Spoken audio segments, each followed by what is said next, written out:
안녕하십니까? 안녕하세요. 반갑습니다. 같이 기도하시겠습니다. 저희를 사랑하시는 거룩하신 아버지 하나님, 오늘 하루도 주님의 은총 가운데 살게 하심에 감사드립니다.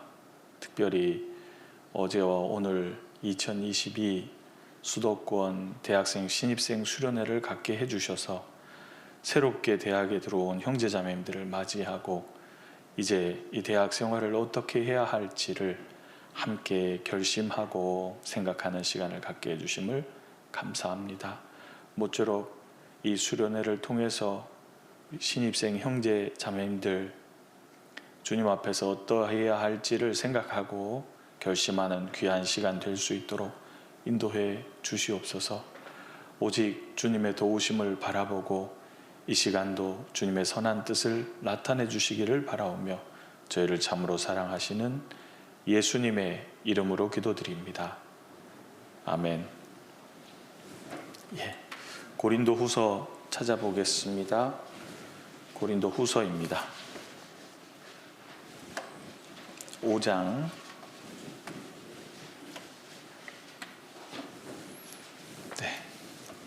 고린도 후서 5장입니다. 14절 말씀입니다. 고린도 후서 5장. 마이크가 조금 이렇게 울리네요. 14절 말씀입니다. 찾으셨으면 같이 한번 읽어보겠습니다. 그리스도의 사랑이 우리를 강권하시는도다. 우리가 생각건대 한 사람이 모든 사람을 대신하여 죽었은즉 모든 사람이 죽은 것이라. 형제자매님들 반갑습니다.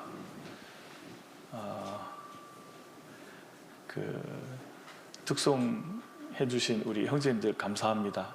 마음 같아서는 앵콜을 외치고 싶었는데 앵콜을 안 받아줄 것 같더라고요. 받아줬나요? 자주 들려주시면 참 좋겠습니다. 가사 내용도 너무 좋고 우리 대학생 형제자매님들한테 딱 맞는 찬송으로 기도하고 준비해 주셔서 감사합니다. 이렇게 대학생 신입생 수련회 갖게 해주신 주님께 감사드립니다. 이렇게 기회를 가지신 것은 하나님의 은혜라는 것을 생각해 보니까 감사가 되는데요. 우리 형제자매님들에게도 마찬가지입니다. 주님이 이렇게 특별히 기회를 주시고 말씀 앞에 자신을 비춰보고 생각하고 그리고 어떠해야 될지 결단할 수 있는 기회를 주신 것은 은혜임을 잊지 않았으면 좋겠습니다. 이 시간은 이제 신앙의 원동력이라는 제목으로 같이 생각해 보는 시간입니다. 고린도 후서 5장은 상당히 중요한 장입니다. 상당히 중요한 장인데 고린도 후서 5장의 개요를 간략하게 살펴보고 오늘 제목에 맞춰서 생각해 보겠습니다. 고린도 후서 17절을 한번 5장 17절을 보겠습니다. 그런즉 누구든지 그리스도 안에 있으면 새로운 피조물이라. 이전 것은 지나갔으니 보라 새 것이 되었도다. 구원받은 성도의 정체성을 가리키고 있습니다. 그런즉 누구든지 그리스도 안에 있으면, 우리가 구원받기 전엔 다 아담 안에 있었죠. 그렇죠?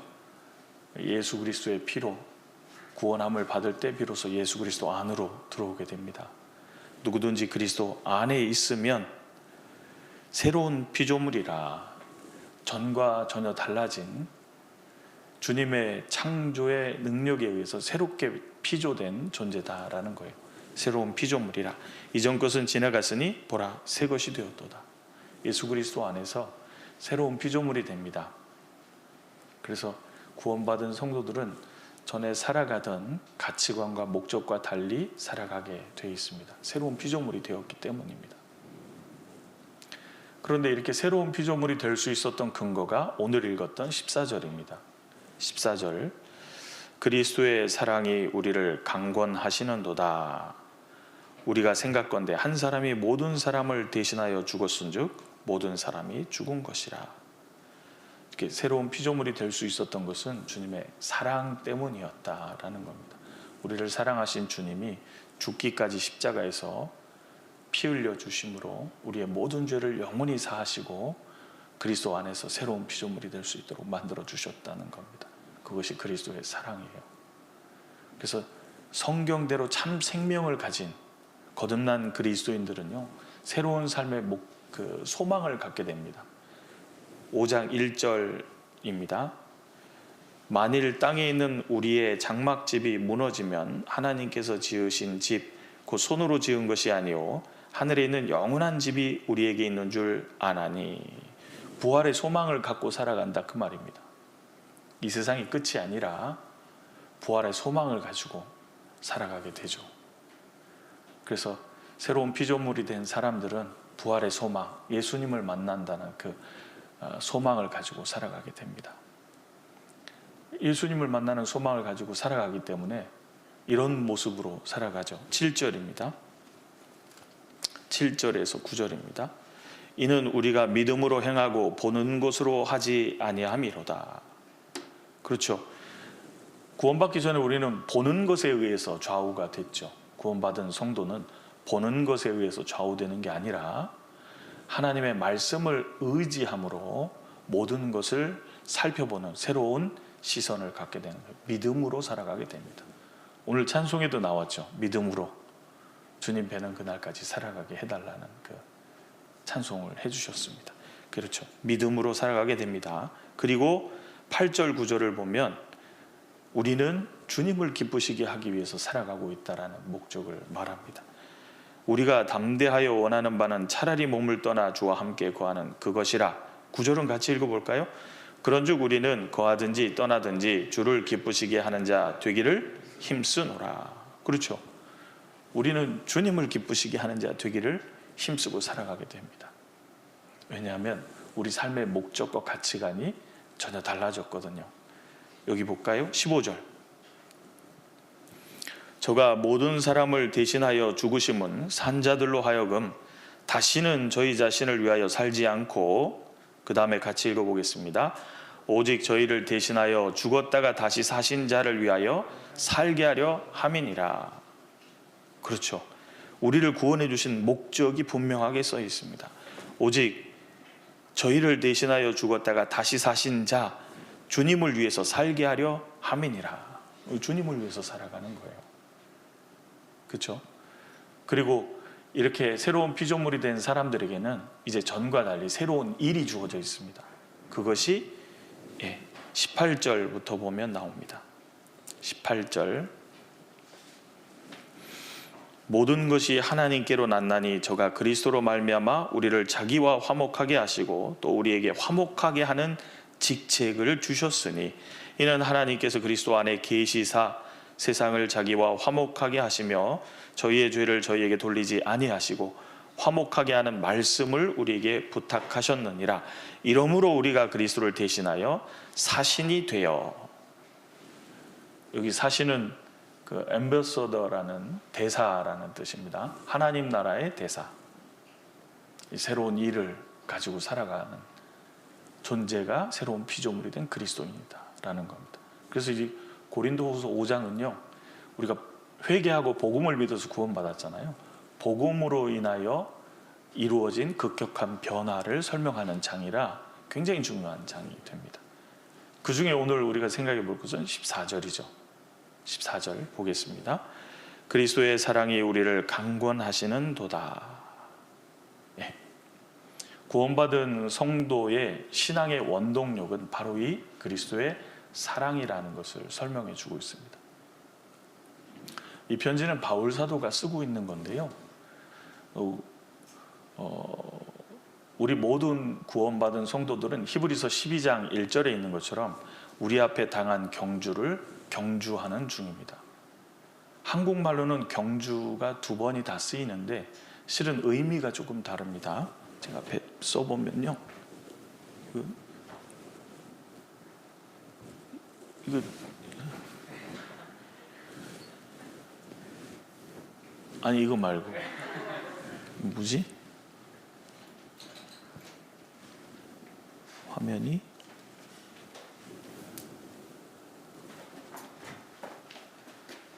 어휴.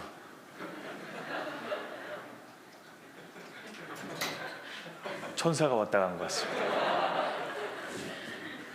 감사합니다. 예. 우리 앞에 당한 경주를 그랬는데요. 첫 번째 경주는 신앙의 경주죠. 주님 뵈는 그날까지 우리는 달려가는 거거든요. 그래서 영어로 보면 The Race라고 돼 있죠. 우리 앞에 당한 경주를 경주하며, 두 번째 경주는 우리나라 경상도에 있는 도시를 말하는 게 아니고요. 달려간다라는 뜻입니다. 그러니까 우리는 신앙의 경주를 하고 있는 거예요. 그렇죠? 그런데 이 신앙의 경주를 주님 뵈는 그날까지, 주님 만나는 그날까지 성공적으로 마치기 위해서는 신앙의 엔진이 바로 그리스도의 사랑이어야 된다라는 겁니다.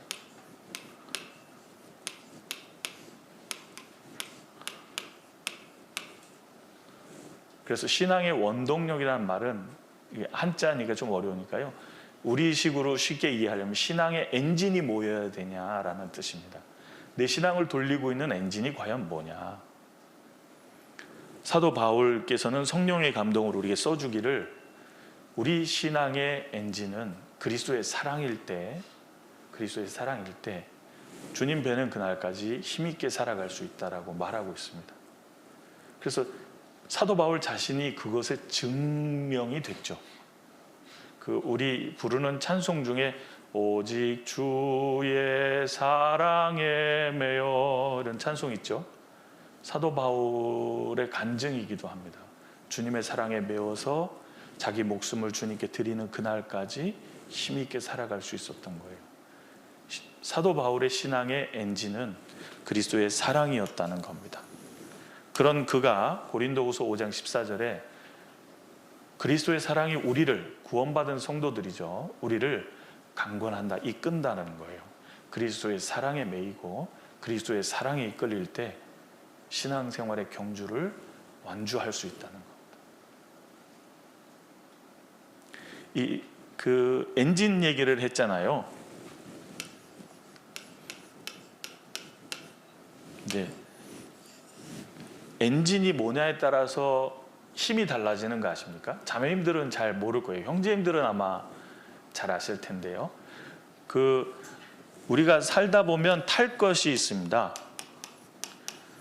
이게 탈 것이라는 말이잖아요. 이동수단, 탈 것이라는 말인데요. 이 탈 것은 뭐가 힘을 좌우하냐면 엔진이 좌우합니다. 예를 들어서 우리 평상시에 막 조그만 오토바이 있잖아요. 피자 배달하는 분들이 타는 따다다다다다 하면서 막 가는 거 있잖아요. 힘은 없는데 소리는 요란한.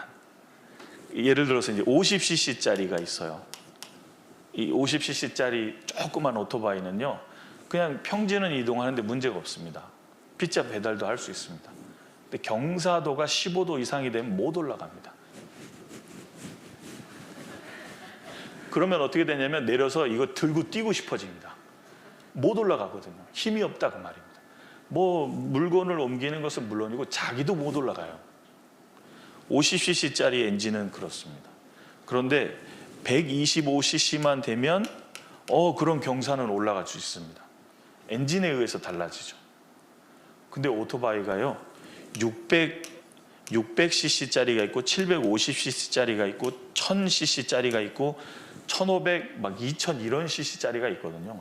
이런 거는요, 자동차를 뒤에다 달고 아무렇지도 않게 다닐 수 있습니다. 오토바이가요. 왜냐하면 힘이 좋거든요. 여러분의 신앙의 엔진은 무엇입니까? 이게 엔진에 의해서 힘이 좌우되잖아요. 자기도 못 올라갈 수도 있죠. 그렇죠? 근데 조금 힘이 세도 다른 것은 못 끌 수도 있는 겁니다. 근데 좀 더 힘이 세면 자기는 물론이고 다른 것까지 끌 수도 있다 그 말이에요. 그러면 탈 것에 비유해서 생각을 해봤는데요. 그러면 우리의 신앙의 엔진, 나의 신앙의 엔진은 과연 뭐냐라는 거예요. 나의 신앙의 엔진은 과연 뭘까? 제가 형제자매님들하고 만나서 교제하다 보면 크게 네 가지 유형을 봅니다. 첫 번째는 이게 어렸을 때부터 신앙생활을 하다 보니까 양심의 엔진을 갖고 있는 분들이 계세요. 양심의 엔진이란 해야 한다, 하지 말아야 한다, 이거는 하고 저거는 하지 말아야 된다, 이런 유의 엔진을 갖고 있는 분이 있습니다.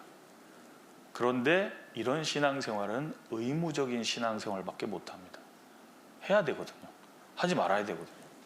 해야 되는데 하지 말아야 되는데, 이 의무적인 신앙생활이 됩니다. 그러면 두 번째로는 이게 사회생활, 학교생활, 친구들하고도 지내고 대학에 가고 막 이러다 보니까 주변 사람들이 나를 어떻게 볼까? 내가 그리스도인인데. 그러면서 이제 체면 때문에 소위 다른 이의 이목에 신경을 쓰고 신앙생활을 하는 겁니다. 이렇게 되면 어떻게 되는 줄 아십니까? 다른 사람은 보기 좋을 수 있어요. 근데 하나님은 외모를 보세요? 중심을 보세요? 중심. 그렇죠? 다 알죠? 그럼 이게 주님과 상관이 있어지는 걸까요? 없어지는 걸까요? 상관없는 신앙생활을 하고 있는 겁니다. 다른 사람 볼 때 하고 있잖아요. 중요한 건 여호와 보시기에 어떠냐가 중요한 건데, 이 사람 지금 누구 보고 있어요? 다른 사람을 보고 있어요. 형제님들이 나를 어떻게 볼까? 자매님들이 나를 어떻게 볼까? 대학 친구들이 나를 어떻게 볼까? 다른 사람 볼 때는 괜찮거든요. 하나님과는 관계없다 그 말입니다. 하나님을 생각 안 하잖아요. 그 세 번째는요, 이런 분도 있어요. 당위성의 엔진을 갖고 있는 분이 있습니다. 아니, 구원받은 성도는 마땅히 그래야지. 맞는 것처럼 보일지도 모릅니다. 그런데 마땅히 할 것을 자기가 못하는 것을 금방 보게 됩니다. 이렇게 엔진의 종류가 다양하죠. 그런데 바울 사도는 뭘 얘기하고 있죠? 주님의 사랑이라는 엔진이 나의 신앙생활을 돌릴 때 그것이 문제가 없이 기꺼이 나아갈 수 있는 겁니다. 이런 엔진을 갖고 있을 수 있다라는 거예요. 나의 신앙생활은 어떤 엔진이 돌리고 있나요? 오늘은 그걸 생각해 보는 게 목적입니다. 그래서 바울 사도의 간증을 바울 사도가 고린도후서 5장 14절에 써준 내용을 열었습니다. 바울 사도는 디모데후서에 보면요, 이런 내용을 써 있어요. 내가 선한 싸움을 싸우고 나의 달려갈 길을 마치고 내 믿음을 지켰다. 나를 위해서 이제 주님이 면류관을 예비해 놓으셨다. 바울 사도는 그야말로 주님의 사랑에 이끌려서 자기의 신앙의 경주를 마쳤다 그 말입니다. 그렇죠? 그래서 그 죽음 얼마 앞두고요, 간증을 한 거잖아요. 내가 선한 싸움을 싸우고 나의 달려갈 길을 다 마쳤다. 그렇게 할 수 있었던 게 뭐예요? 그리스도의 사랑이라는 겁니다. 그리스도의 사랑 때문이에요. 양심 때문이 아니고요. 없진 않아요, 양심이. 양심 때문은 아니고요. 남이 나를 어떻게 볼까 아니고요. 당위성이 아니고요. 바울 사도는 그야말로 주님의 사랑에 이끌려서 살았던 겁니다. 그랬더니 자기 달려갈 길을 우사히 마칠 수 있었어요. 그리고 승리의 계가를 불렀던 겁니다. 그래서 정말 예수님처럼 바울처럼 살고 싶다면 나의 신앙의 엔진이 무엇인지를 돌아보는 게 필요한 겁니다. 그 은혜 찬송에 있잖아요. 예수님처럼 바울처럼 그렇게 살 순 없을까? 그 찬송 아시죠? 그렇게 살 순 없을까? 우리 노래할 때 있지 않습니까? 정말 그렇게 살고 싶은데, 그렇다면 바울이 주님의 성령의 감동으로 소개해주고 있는 겁니다. 그리스도의 사랑이 우리를 강권하실 때 가능하다 그 말입니다. 나의 신앙의 엔진이 무엇인지 오늘 생각해 보려고 하는 겁니다. 그러면 바울은 어떤 사랑을 받았기에 그런 것인가 라는 거예요. 바울은 과연 어떤 사랑을 받았기에? 바울 사도에 대해서 잘 아시죠? 워낙 유명하신 분이니까. 제가 불어 그냥 소개를 해보겠습니다. 오늘은 이제 그런 시간이니까 사도행전 열어보겠습니다. 사도행전 21장.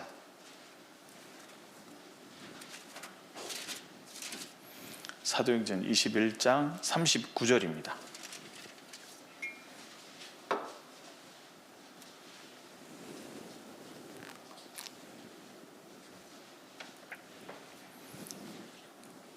(21장 39절)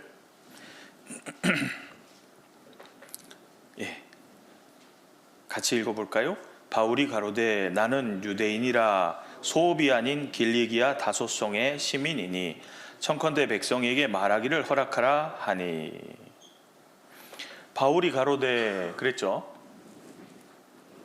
바울이 가로되 나는 유대인이라 그랬습니다. 바울에 대해서 좀 써볼까요? 네.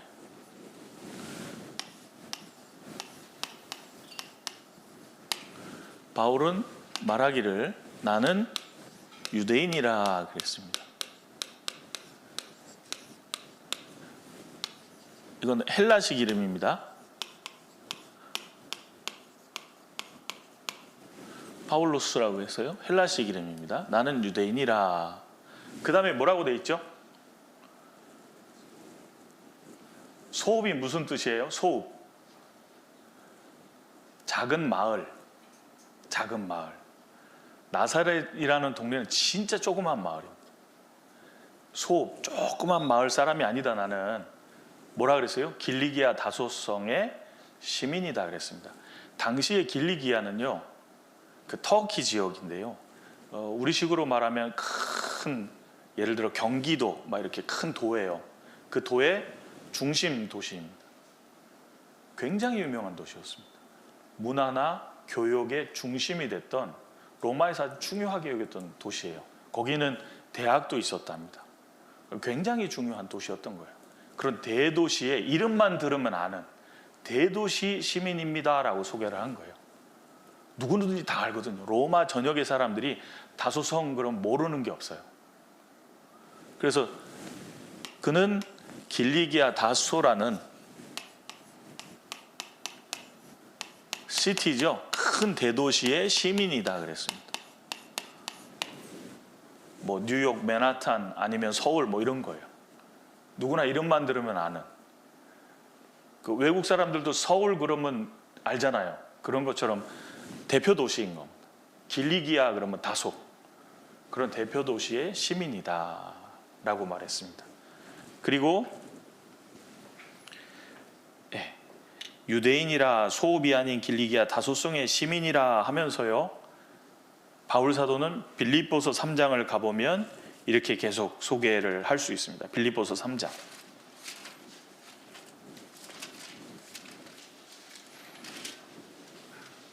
빌립보서 3장 5절 6절입니다.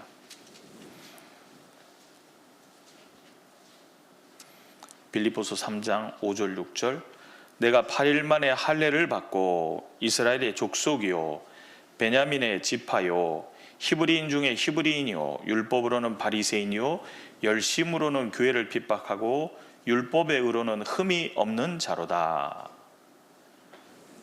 바울 사도의 성장을 얘기해 주죠. 아까는 바울 사도의 출생을 소개했다면 이곳은 성장을 얘기해 줍니다. 8일 만에 할례를 받았다라는 거예요. 바울은 유대인일 뿐 아니라 8일 만에 할례를 받는 건 율법의 명입니다. 그런데 시간이 지나가면서 그걸 정확히 지키는 사람이 많았겠어요? 적었겠어요? 그렇게 많지 않은 겁니다. 그런데 엄한 유대인 가정에서 딱 태어난 거예요. 8일 만에 그러니까 딱 할례를 행한 겁니다. 8일 만에 할례를 받고 이스라엘 족속이요. 그러니까 8일 만에 할례 받는 엄한 가정, 유대교의 엄한 가정에서 태어났죠. 그리고 뭘 말하죠? 8일 만에 할례를 받고 그 다음에 얘기한 게 뭐예요? 얘기해 봐 주세요. 그렇죠. 이스라엘 지파 중에서도 12지파 중에서도 베냐민 지파다. 베냐민 지파면 사울 왕이 베냐민 지파죠. 왕족의 후손. 저도 이 시성을 가졌는데요. 저도 이제 세종대왕의 후예. 아무 의미는 없지만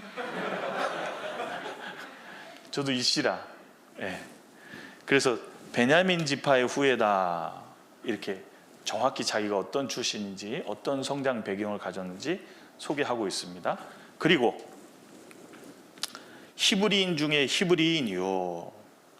자기는 섞인 적이 없는 정통 유대인이다 그 말입니다. 그리고 율법으로는 바리새인이요.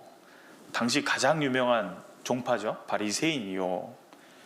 열심으로는 교회를 핍박하고 얼마나 열심히 있었냐면 교회가 주님이 만드신 교회가 예수 그리스도가 메시아가 아니라고 생각했기 때문에 예수님도 핍박하고 예수님 믿는 사람들을 핍박했던 사람이다 그 말입니다. 열심으로는 교회를 핍박하고 당시에 바리새인들이 말하는 율법의 의로서는 흠이 없는 자로다라는 겁니다. 그들이 말하는 걸 아주 잘 따르고 사는 사람이었던 거예요. 그러니까 이 사람 보통 사람 아닌 겁니다. 보통 사람 아닌 거예요. 그리고 이 바울 사도는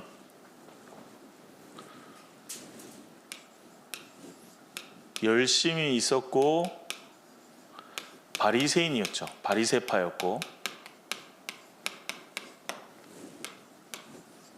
그리고 이 사람은 로마 시민이었습니다. 이때 당시에 로마 시민이라면 우리 시대로 말하면 이해가 될지 모르겠지만 그 미국 시민권을 갖고 있는 사람이에요. 미국 시민권을 받으면 미국에 의해서 보호가 됩니다. 꽤나 그 이제 뭐예요? 그 프라이드를 느끼는 거죠. 로마 시민이다. 이 로마 시민이라는 것 때문에 바울이 여러 어려움 가운데서 그 도움을 얻습니다. 유대인들은 그냥 막 때리거든요. 근데 나 로마 시민입니다. 그러면 손을 못 대게 돼 있어요. 그러니까 한참 맞다가도 나 로마 사람입니다. 그러니까 군인들이 때리려고 그래도 안 때리잖아요. 법에 회부되거든요. 그래서 결국은 로마에까지 가서 복음을 전할 수 있는 그런 그 여러 번의 유익도 누리게 됩니다. 로마 시민이라는 것 때문에. 이방인 전도에 정말 딱 맞는 인물이었어요. 어쨌든 로마 시민이기도 했습니다. 사도행전 보겠습니다. 22장.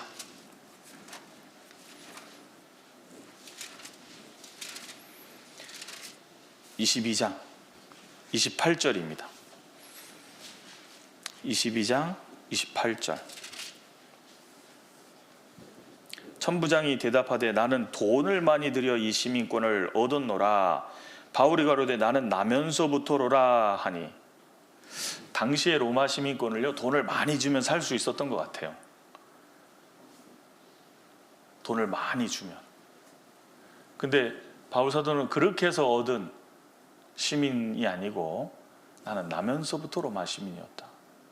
로마 시민이 되려면 어떻게 되냐면 그 가정이 아주 뼈대 있고 영향력 있는 가정이 되면 로마 시민을 가질 수 있거든요. 그러니까 바울 사도의 탄생 배경 자체가, 출생 배경 자체가 엄한 유대인 가정에서 태어났을 뿐 아니라 가정이 꽤나 재력이 있고 그리고 영향력 있는 가정이었음을 볼 수 있습니다. 그뿐 아니라 열심도 있었죠. 그렇죠? 그리고 젊었을 때는 예루살렘에 가서 가말리알 문화에서 율법을 배우잖아요. 당시에 최고의 선생님이 가말리엘이거든요. 지금도 유대교회는요 최고의 스승이 있습니다. 최고의 랍비가 있어요. 그런 것처럼 그 당시에 최고의 랍비가 가말리엘이었는데 그 사람의 밑에서 수학을 하게 됩니다. 그리고 굉장히 잘했는지 당시에 유대인들의 공회의에서 뭔가 결정이 되면 그걸 집행하는 청년이었어요. 그러니까 꽤나 지위도 갖고 있었어요. 그런 사람이었다 그 말입니다. 그래서 어떤 분이 이렇게 표현했던 것 같아요. 그냥 이제 이해를 돕기 위해서 하신 표현인데, 바울 사도가 요즘으로 말하면 하버드 대학에서 수학을 하고 박사학위를 받아서 국가의 공권력의 영향으로 국가의 힘을 이렇게 이제 가서 발휘하고 전하고 막 이런 사람이다라고 이런 식으로 이제 이해를 돕기 위해서 표현을 했는데, 이해는 될 것 같아요. 그렇죠? 꽤나 권력도 있고 재력도 있고 그리고 귀족적이고 베드로처럼 학문 없는 범인 천민이 아니라 귀족적이다 그 말입니다. 그런데 문제는 그런 바울이라는 사람이 원래 이름이 사울이었죠. 히브리식 이름인데요. 사울로스라고요. 히브리식 이름을 사울로 사도행전 7장에 보면 소개가 되어 있습니다. 사울. 그런데 사도행전 후반에 가면 이 사람의 이름이 바울로 계속 불리우게 되죠. 사울루스라는 이름은 히브리식으로 보면 간청한 이런 뜻입니다. 간절히 주님께 청한. 근데 바울이라는 이름은 작은 자라는 뜻이죠.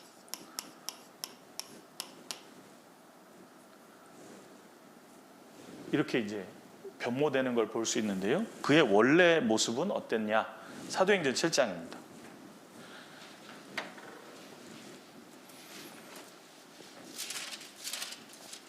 사도행전 7장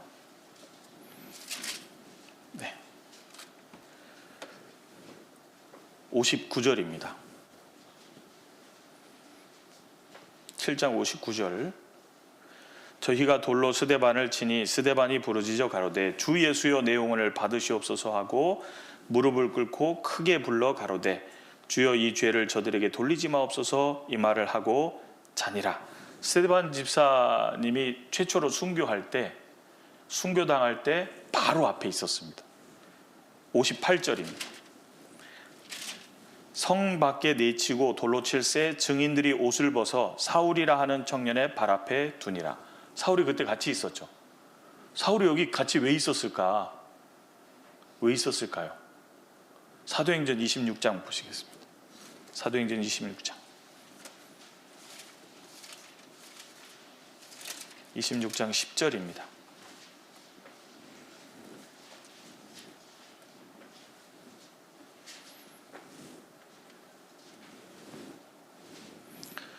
(26장 10절) 예루살렘에서 이런 일을 행하여 대제사장들에게서 권세를 얻어가지고 많은 성도를 옥에 가두며 또 죽일 때에, 그 다음에 같이 읽어볼까요?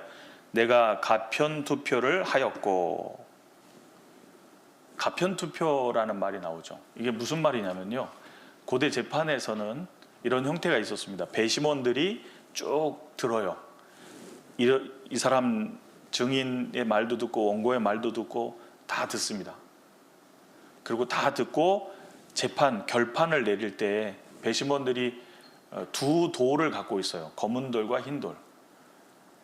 무죄다 그러면 흰 돌을 던지는 겁니다. 가편투표입니다. 유죄다 그러면 검은 돌을 던지는 거예요. 그래서 정죄를 하는 겁니다. 심판을 하는 거예요.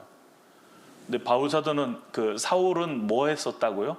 스데반 집사가 돌에 맞아 죽을 때 옆에 있었죠. 뭐 한 거예요? 가편투표 했던 겁니다. 저놈은 죽이라 검은 돌을 던진 거예요. 그래서 단죄해서 죽이게 되는 겁니다. 스데반 집사를 죽일 때 옆에서 재판을 했던 사람인 거예요. 지금 고백하고 있잖아요. 내가 가편투표를 해서 성도들을 핍박하는 일을 했었다고. 그렇죠? 스데반이라는 주님의 일꾼을 돌을 던져 죽이는데 반대편에 서서 돌을 던져서 결판을 내고 돌에 맞아 죽게 할 때 같이 있었던 사람입니다. 그리고 사도행전 8장 1절 가보겠습니다.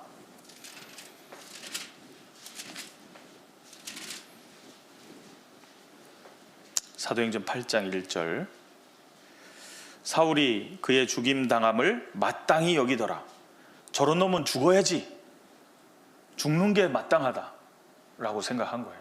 그리고 그날에 예루살렘에 있는 교회에 큰 핍박이 나서 사도 외에는 다 유대와 사마리아 모든 땅으로 흩어지니라. 3절입니다. 같이 읽죠.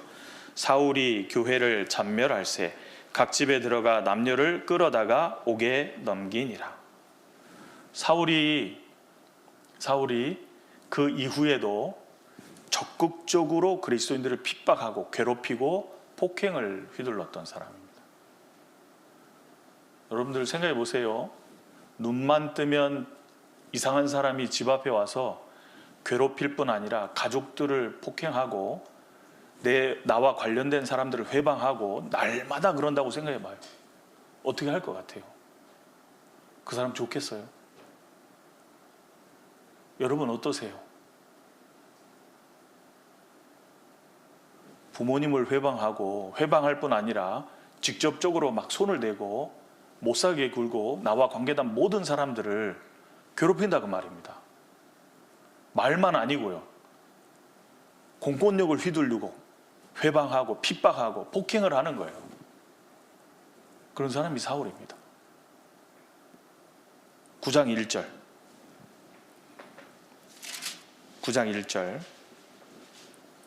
사울이 주의 제자들을 대하여 여전히 위협과 살기가 등등하여 대제사장에게 가서.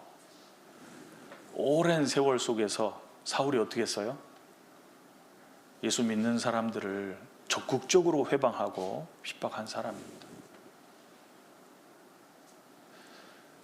내가 만약에 사울이라는 사람에 의해서 핍박을 받고 살았다면 어땠을까? 눈만 뜨면 괴롭히는 거예요. 말만이 아닙니다. 권세를 등에 업고 적극적으로 괴롭힌다고 생각해 보세요.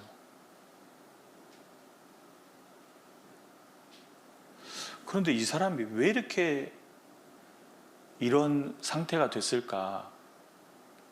그의 그릇된 신앙 때문입니다. 그릇된 신앙. 이 사람이 바리새인이라 그랬죠. 예수님 당시의 바리새인들은 어땠는지를 생각해 보십시오. 예수님 당시의 바리새인들은요, 예수님이 미운 거예요. 예수님이 구세주가 절대로 아닙니다. 그들에게는. 예수님을 죽이려고 모의하기 시작해요. 죽이려고요. 종교 지도자들이요, 죽이려고. 마태복음 12장에 보면요. 그래서 마태복음 16장에 가면 시험하잖아요. 죽일 빌미를 얻으려고 시험하는 겁니다. 잘못된 목적을 가지고 상대를 계속 괴롭히는 거예요. 그리고 바리새인들이 뭐라 그랬어요? 예수님을 향해서 사마리아인이라 귀신 들렸다 그랬잖아요. 마태복음 16장에 보면 예수님이 제자들에게 사람들이 나를 누구라 하더냐. 제자들은 예수님이 메시아라고 생각했으니까 사람들이 좋은 평가만을 쭉 얘기합니다. 어떤 이는 엘리야라 하더이다. 어떤 이는 죽은 세례 요한이 살아 돌아오신 분이라고 합니다. 어떤 이는 예레미야라 선지자 중에 하나라고 합니다. 근데 좋은 평가만 있는 게 아니었습니다. 요한복음 6장에 보면 예수님을 향해서 사마리아인이라 개 취급하는 사마리아 사람이다 그 말입니다. 상종 안 하잖아요. 귀신 들렸다. 마태복음에 보면 바리새인들이 저는 바알세불이라는 귀신을 힘입어서 귀신을 내쫓는 사람이라고 폄하했잖아요. 얼마나 못된 얘기를 많이 했는데요.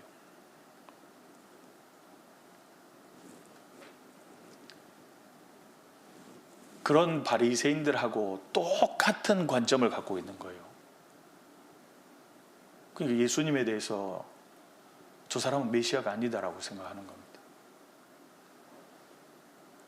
유대 청년 요셉의 아들이 어떻게 메시아가 되냐 무시한 거예요. 그리고 그 예수 믿는 사람들을 핍박하게 됐던 거죠. 근데 예수님이 그 바리새인들을 향해서 뭐라고 얘기하시냐면, 바리새인들은 소경이 되어서 소경을 인도하는 사람이라고 말씀하셨습니다. 예수님은 왜 그렇게 솔직하게 얘기했을까요? 예수님은 그들이 돌이키기를 원하신 거예요. 돌이키기를 원하시니까 경고를 하신 겁니다. 화 있을진저 서기관들과 바리새인들이요, 율법사들과 바리새인들이요. 예수님 왜 그렇게 신랄하게 얘기했을까요? 돌이켜라 그 말입니다. 근데 바리새인들은 소경인데 그 소경된 사람들을 인도하는 소경된 인도자라 그랬어요. 그래서 뭐라 그랬냐면 너희는 잔과 대접에 겉은 깨끗하게 하지만 속은 여전히 시커먼 게 가득하다 그랬어요. 더러운 게 가득하다. 이 보십시오. 바리새인들의 시선입니다. 이게 왜 중요하냐면 바울이 그랬단 말입니다. 바리새인들은 소경된 인도자였어요.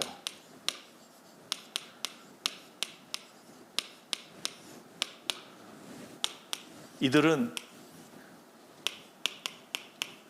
겉만 깨끗하게 하는 겁니다.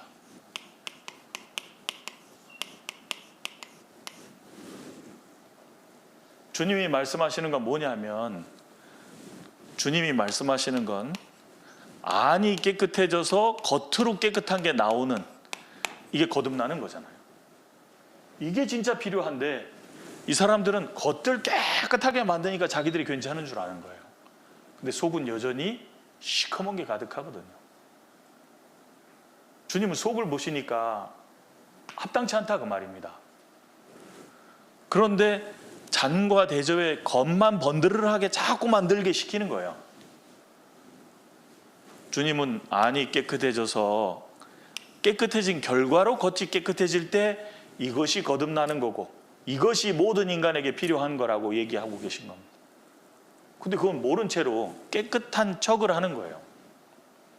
이걸 가지고 외식이라고 하셨죠. 꾸미는 겁니다.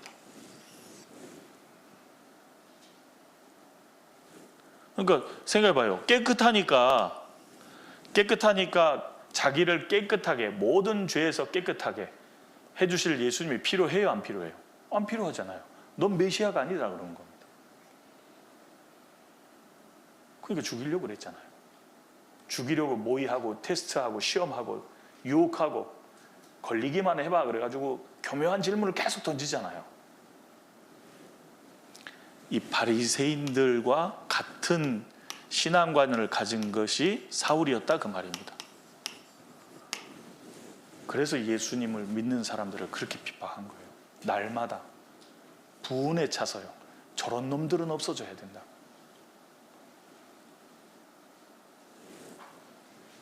그래서 예수님은 이 세상의 모든 사람들은 소경인데 안 보인다는 걸 빨리 알아야 소경을 눈을 열어서 보게 해주시는 예수님이 고쳐줄 수 있는데 이 소경된 인도자가 이끌고 가는 거예요. 그러면 둘 다 어떻게 돼요? 구덩이에 빠지게 되는 거죠. 둘 다 구덩이에 빠지게 됩니다. 그러니까 예수님이 그렇게 신랄하게 얘기하신 거예요. 게다가 예수님이 바리새인에게 뭐라 그랬냐면 너희는 천국문을 닫고 너희도 들어가지 않고 들어가려는 다른 사람들도 들어가지 못하게 막는도다 그랬잖아요. 천국문이 누구예요? 천국문 예수님이거든요. 천국문이 누구예요? 그 예수님이잖아요. 예수님이 나는 양의 문이니 그랬잖아요. 예수님을 딱 막는 거예요. 저놈은 메시아가 아니라고. 자기도 안 들어가고 다른 사람들 못 들어가게 막잖아요. 얼마나 못된 사람들. 사울이 그랬다니까요. 똑같이 날마다 핍박하는 거예요. 잘못된 신앙을 갖고 있었다고 말입니다. 이렇게 몹쓸 짓을 하는데 예수님이 그를 부른 거예요. 여러분 솔직하게 말해봅시다. 내 가족들을 날마다 괴롭히고 못 살게 굴고 재산을 축내는 건 물론이고 막 태클을 걸고 매를 때리고 막 1년, 2년, 10년 막 이렇게 하면요 용서 쉽게 되겠어요? 용서가 안 되잖아요. 어떻게 저런 사람이 있을 수 있냐고. 무슨 악한 일을 했냐고. 그런데 주님이 이 사울에게 나타난 겁니다. 이런 사울에게. 사도행전 9장입니다.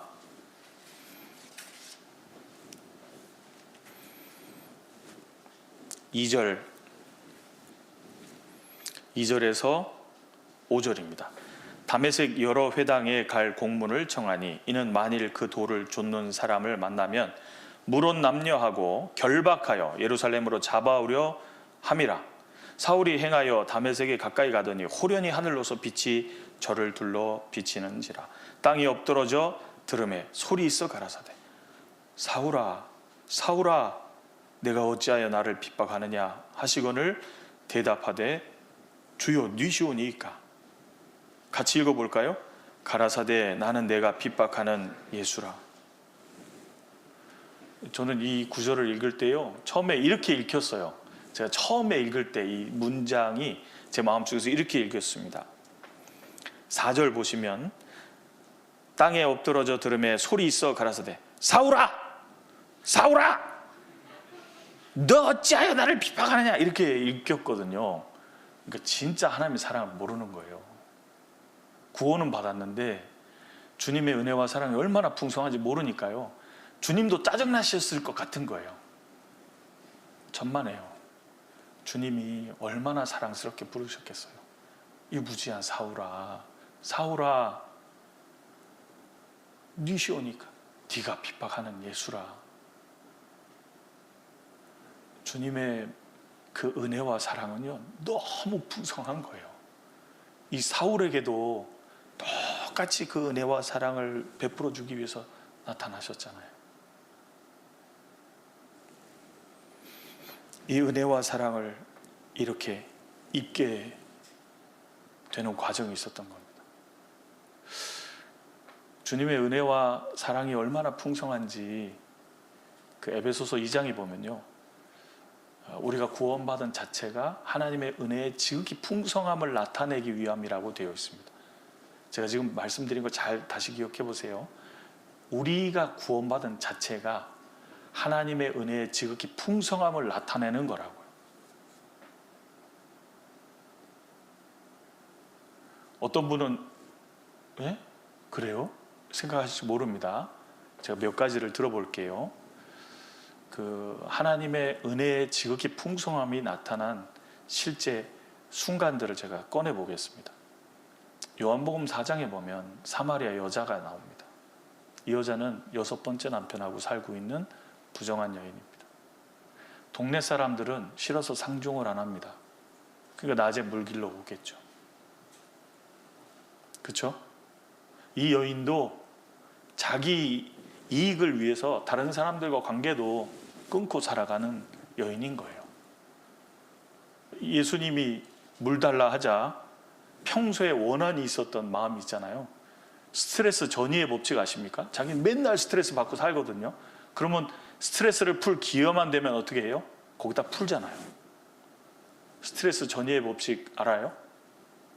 이쪽에서 스트레스 받으면 이게 어딘가로 나가게 돼 있어요. 내 안에서 해소가 되는 분은 예수님이에요. 우리는요, 우리는 학교에서 막 친구들하고 안 좋으면 집에 가면 엄마한테 화내잖아요. 엄마가 뭐라다고? 가만히 있으라고? 아 진짜? 막 그러잖아요. 너무 자기 얘기 같아서 웃는 거예요.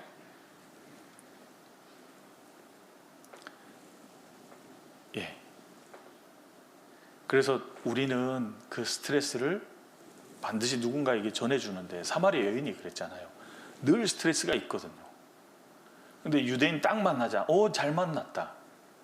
유대인인데 왜 나한테 말을 거냐고, 게다가 뭘 달라 하냐고, 지금 장난하냐고. 저기 이태리 사람들이 이렇게 잘합니다.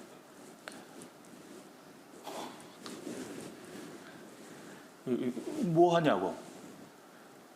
제가 이태리 사람한테 요한복음 4장을 설명했더니 그분이 금방 그러더라고요.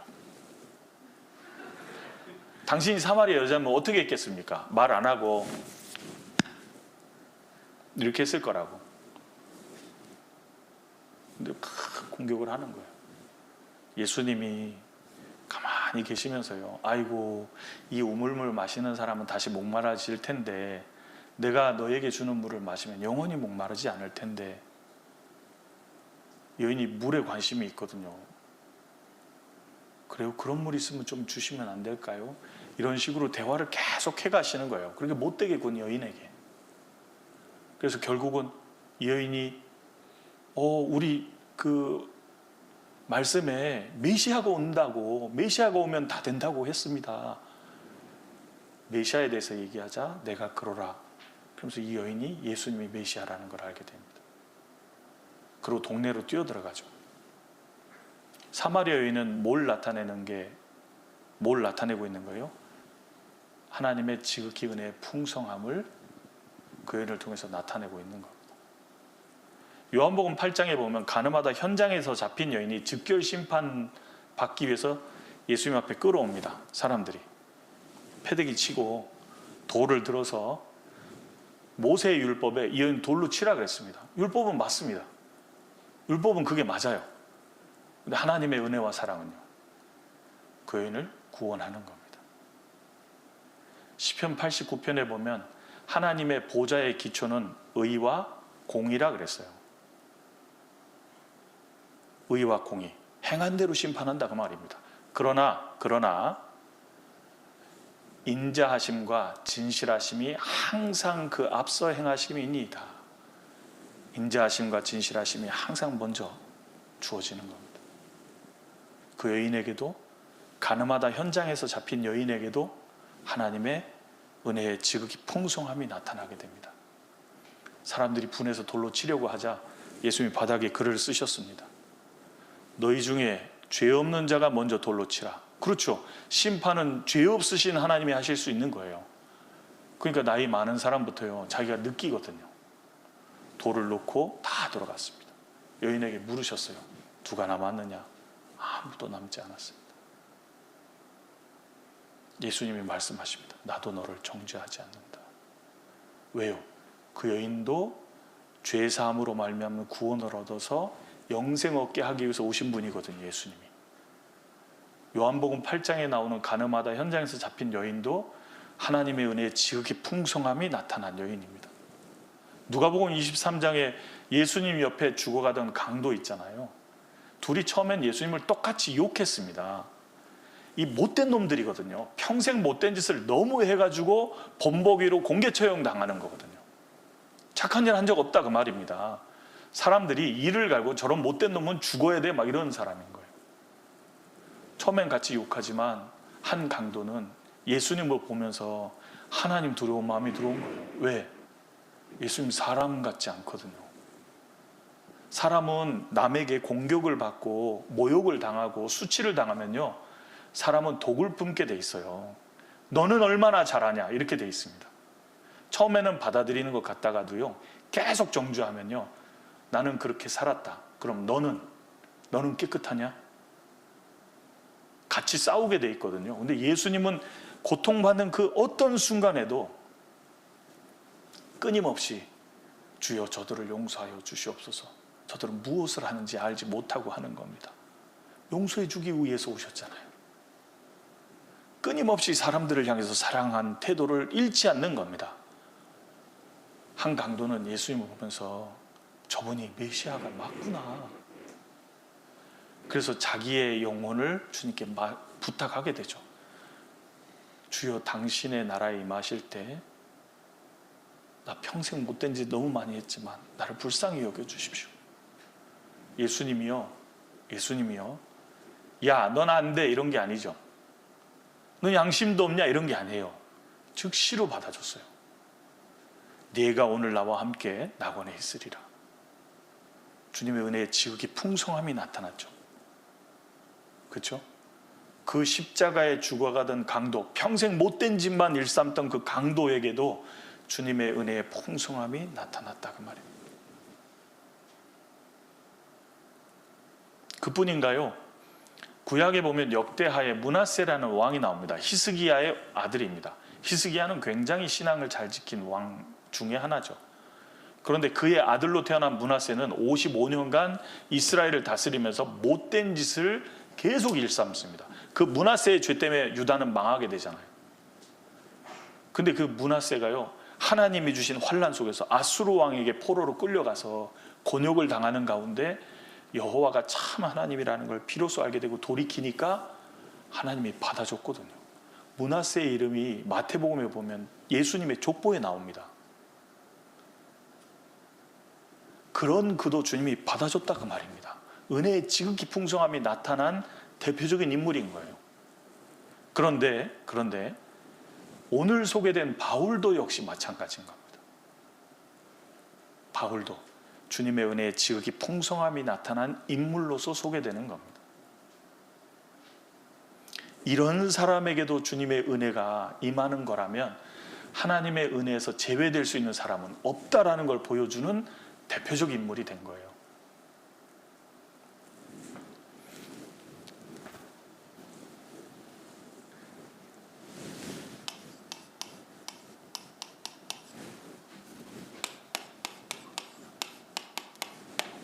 제가 구약에서 하나님의 은혜의 지극히 풍성함을 나타낸 인물 한 명하고 신약에서 하나님의 은혜의 지극히 풍성함을 나타낸 인물 한 명을 소개해 보겠습니다.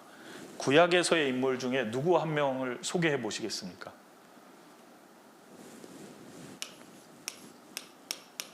라합입니다. 누군지 아시는 분? 수준이. 라합의 직업은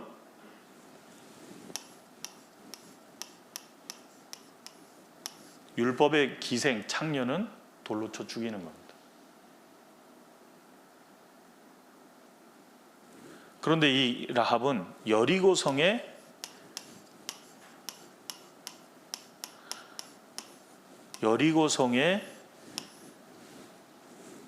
한 여인이었습니다. 여러분, 여리고성이 의미하는 바가 뭔지 아십니까? 여리고성은 장망성입니다. 장차 망할 성으로 나오는 거예요. 왜요? 그들의 죄악으로 하나님의 진노의 심판이 떨어지는 것이에요. 그들이 죄가 얼마나 심각했는지 성경에 자세히 기록이 되어 있습니다. 그 죄로 인하여 하나님의 공의가 나타나는 거예요. 그런데 그 여리고성이라는 장망성 아래 라합이라는 여자는 죄인의 대표입니다. 빼도 박도 할 수 없는 죄인의 대표예요. 이 여인도 죽어 마땅한 여인인 거예요.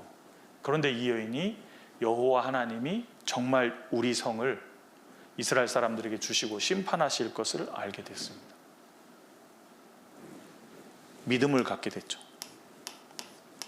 이 믿음을 어떻게 갖게 돼요? 들었죠.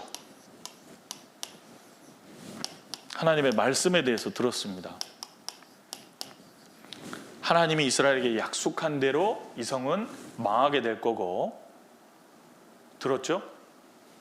여호와 하나님이 참 하나님, 유일하신 하나님이라는 걸 듣고 알게 돼서 믿게 된 여인입니다. 그래서 살려달라고, 구원해달라고 요청을 하게 되죠.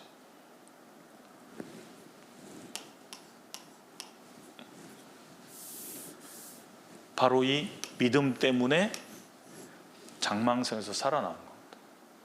죄로 인하여 심판받아 마땅한 여인인데 믿음 때문에 장망성에서 살아나왔어요. 그런데 주님이 라합만 건져준 게 아니죠. 라합을 통해서 그녀의 부모, 형제, 그들에게 속한 모든 사람들 뿐 아니라 그녀가 데려온 모든 사람들이 다 살게 됩니다.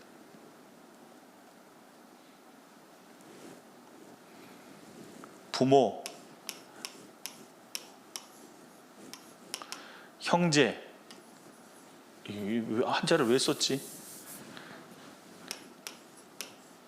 부모, 형제, 그리고 그들에게 속한 가족들이 있잖아요. 그들의 사람들, 그뿐 아니라 라합에게 속한, 라합이 인도해온 사람들이 다 이 진노 가운데서 살게 됩니다. 잘 보세요. 여리고성이 망하는 건 하나님의 공의가 펼쳐지는 겁니다. 그럼 여기는요, 하나님의 인자하심, 불쌍히 여겨주심과 진실하심, 건져주시겠다고 약속한 대로 실제로 건져주잖아요. 진실하심이 임한 겁니다. 라합이 자기 붉은 줄을 매단 집에 다 데려왔으면 다 살 수 있는 거예요. 하나님의 은혜의 풍성함이 얼마나 놀라운지를 보여주는 겁니다.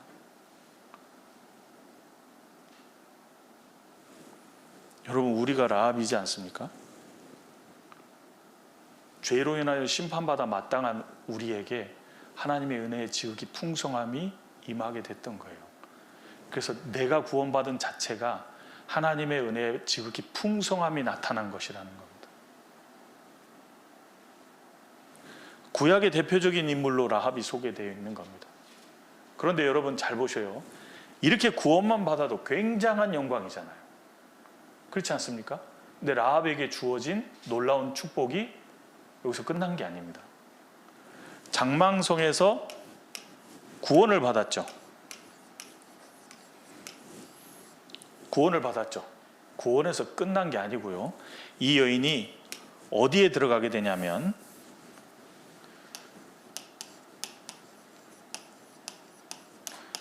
여호와의 총회라고 일컫는 하나님의 백성 이스라엘 무리 가운데 들어가게 됩니다. 여기 들어가면 얻게 되는 유익이 뭐죠? 하나님이 주시는 기업을 다 받는 거예요. 구원만 받은 게 아니고요. 하나님이 주시는 영광스러운 기업을 얻게 됐다 그 말입니다. 살려만 준 게 아니에요. 그렇죠? 그뿐인가요?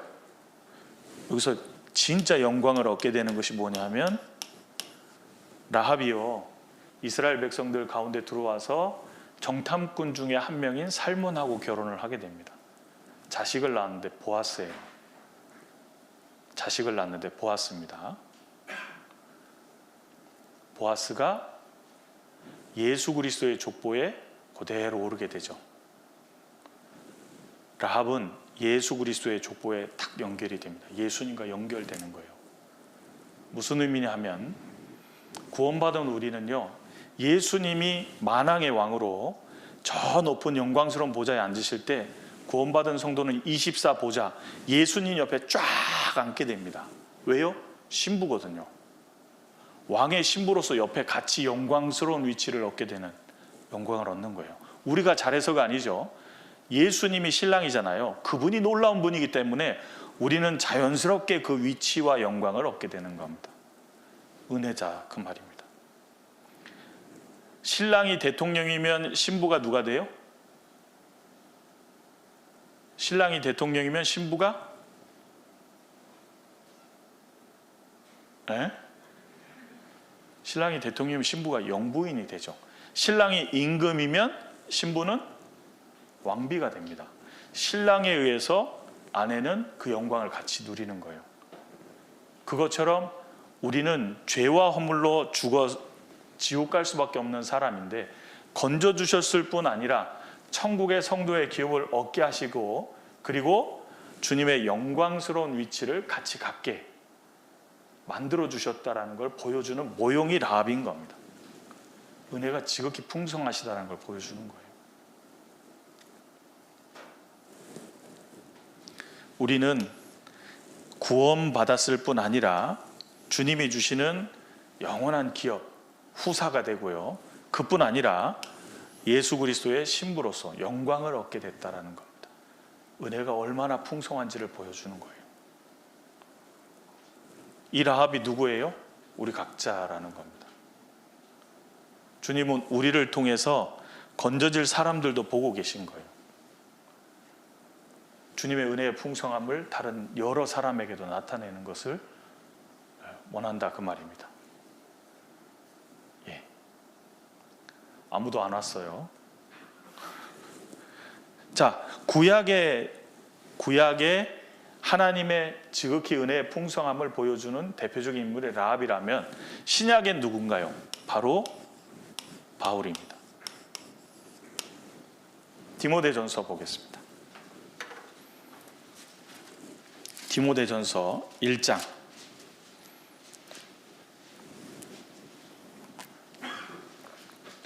13절입니다.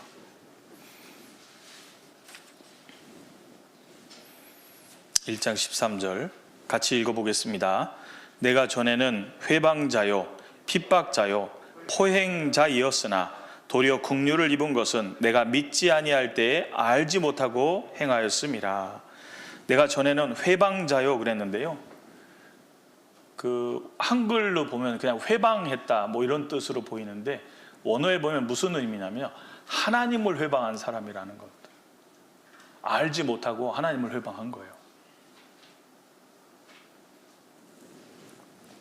그리고 핍박자요, 다른 사람들을 막 못살게 구는 사람이고요, 포행자이었으나 아주 잔인한 폭행을 휘두른 사람이었다는 겁니다. 누구에게요? 예수 믿는 사람들에게. 근데 예수님은 네가 핍박하는 예수라 그랬죠. 예수 믿는 사람을 핍박하는 것을 주님은 자신을 핍박하는 거로 똑같이 보십니다. 그러던 그 사람을 주님이 구원해 주신 거예요. 구원해 주신 이유가 뭐예요? 16절입니다. 그러나 내가 긍휼을 입은 까닭은 예수 그리스도께서 내게 먼저 1절 오래 참으심을 보이사, 같이 읽어보겠습니다. 후에 주를 믿어 영생 얻는 자들에게 본이 되게 하려 하심이니라. 이런 나 같은 사람도 주님의 은혜를 받았다면 그 은혜에서 제외될 수 있는 사람은 아무도 없다라는 걸 보여주는 본이 되는 겁니다. 바울은 그 대표적인 본이 된 거예요. 주님의 은혜의 지극히 풍성함이 얼마나 놀라운지를 보여주는 사람이 됐던 겁니다. 우리 자신도 마찬가지입니다. 내가 구원받았다라는 게 그의 은혜의 지극히 풍성함이 어떠한 것이 나타나는 거예요. 에베소서 2장 보겠습니다. 에베소서 2장.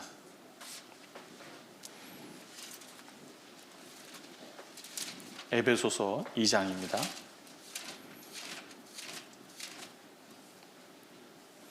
7절. 네. 5절부터 읽어보겠습니다. 5절부터. 허물로 죽은 우리를 그리스도와 함께 살리셨고 너희가 은혜로 구원을 얻은 것이라. 또 함께 일으키사 그리스도 예수 안에서 함께 하늘에 앉히시니 이는 그리스도 예수 안에서 우리에게 자비하심으로써, 같이 읽어볼까요? 그 은혜의 지극히 풍성함을 오는 여러 세대에 나타내려 하심이니라. 나 같은 사람도 구원받았다면 주님의 은혜의 풍성함은 못 받을 사람이 없다라는 걸 나타내는 표가 우리 자신이다, 그 말입니다. 그래서 바울은요, 자기에게 주신 주님의 은혜가 얼마나 놀라운지를 알게 된 겁니다. 알게 된 거예요. 바울 사도의 평생의 자랑이 뭐였을까요? 예수님입니다. 평생의 자랑은 자기는 용서받지 못할 그런 못된 사람이었는데 그 예수님이 자기도 용서해 주셨음을 알게 된 거예요. 그의 평생의 자랑은 십자가에 못 박힌 예수 외에는 없었습니다. 그래서 고린도전서 15장 10절에 보면요, 바울 사도가 이런 간증을 합니다. 나의 나 된 것은 오직 하나님의 은혜로 된 것이니. 그렇죠. 구원받은 것이 뭐가 자기가 착해서예요? 잘나서예요? 아니다, 그 말입니다. 전적으로 하나님의 은혜의 지극히 풍성함이 나타난 것을 알고 있는 거예요. 나의 나 된 것은, 구원받은 건 하나님의 은혜로 되었다. 여러분, 대학 가서 여러분은 뭘 자랑할 것 같아요? 뭐 전화기 사면 전화기, 나는 얼음폰이다, 뭐 이런 자랑합니까? 전 아직 아이라서 아이폰. 죄송합니다. 여러분은 뭘 자랑할 게 있습니까? 정말 참 그리스도인이라면 자랑할 것이 나에게 그렇게 은혜의 풍성함을 주신 주님, 그분이 우리의 자랑이어야 되지 않겠습니까? 물건? 아이고, 여러분, 좋은 물건 가지면 인격이 좋은가요? 신앙이 좋든가요? 아무 상관없어요. 학벌이 좋으면 신앙이 좋든가요? 아무 상관없어요. 재산이 많으면, 돈이 많으면 신앙이 좋던가요? 아무 관계 없어요. 아무 관계 없어요. 그런 거는. 가난하고 어려워도요, 정말 신앙이 좋아서요, 주님을 자랑하는 그 사람, 그 진짜 멋진 사람인 겁니다. 나에게 은혜 주신 그분의 덕을 얘기하는 거잖아요. 바울 사도는 평생의 자랑이 예수 그리스도 외에는 없었어요. 근데 신앙생활 하다 보면 자기가 좋은 직장 가진 걸로 자랑하고, 자기가 공부 잘한 걸로 자랑하고, 그게 자랑할 게 못 될 것 같은데. 왜냐하면요, 잘 생각해 보세요. 여러분이 죄를 져서 교도소에 갔습니다. 교도소에 수감되어 있는 죄인이에요. 근데 교도소 안에서 잘 살아서 상을 줬어. 그러면 교도소 안에서는 이게 자랑거리가 되겠죠? 그렇죠? 근데 교도소를 나오는 순간 요건 뭐가 될까요? 그건 창피한 겁니다. 자랑거리가 못 되는 거예요.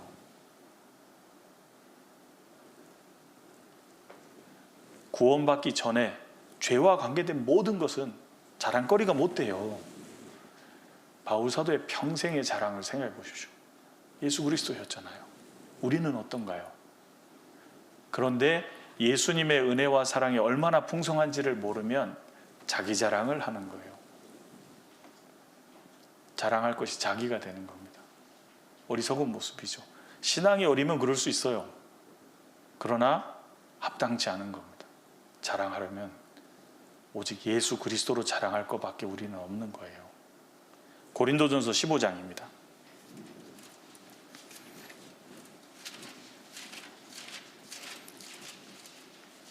고린도전서 15장 10절입니다. 15장 10절 같이 읽어보겠습니다. 그러나 나의 나 된 것은 하나님의 은혜로 된 것이니 내게 주신 그의 은혜가 헛되지 아니하여 내가 모든 사도보다 더 많이 수고하였으나 내가 아니요 오직 나와 함께 하신 하나님의 은혜로라. 나의 나 된 것은 하나님의 은혜로 되었다 그랬습니다. 앞에는 자기가 이제 사도라 칭함받는 사람이 되었다라는 걸 말한 뒤에 그러나 반전이죠. 그러나 나의 나 된 것은, 내가 구원받은 것 전적으로 하나님의 은혜 때문이었고, 내가 주의 일을 맡을 수 있었던 것도 나 같은 사람에게 주님이 일을 맡겨주셨기 때문이다라는 은혜 때문임을 고백하고 있습니다. 나의 나 된 것은 오직 하나님의 은혜로 된 것이니 내게 주신 그의 은혜가 헛되지 아니하여, 그의 은혜와 사랑이 너무나도 크기 때문에 내가 그 좋으면라도 보답하느냐, 시편 116편에 있는 것처럼 내게 주신 그의 은혜를 무엇으로 보답할꼬, 내게 주신 모든 은혜를 내가 무엇으로 보답할 수 있느냐, 조금이라도 보답하느냐 수고를 했던 겁니다. 그 은혜 때문에. 안 할 수 없었어요. 그 은혜 때문에요. 그 사랑 때문에 안 할 수 없었습니다. 그래서 수고를 했습니다. 내게 주신 그의 은혜가 헛되지 않았기 때문에, 은혜가 있었기 때문에 내가 모든 사도보다 더 많이 수고했습니다. 맞습니다.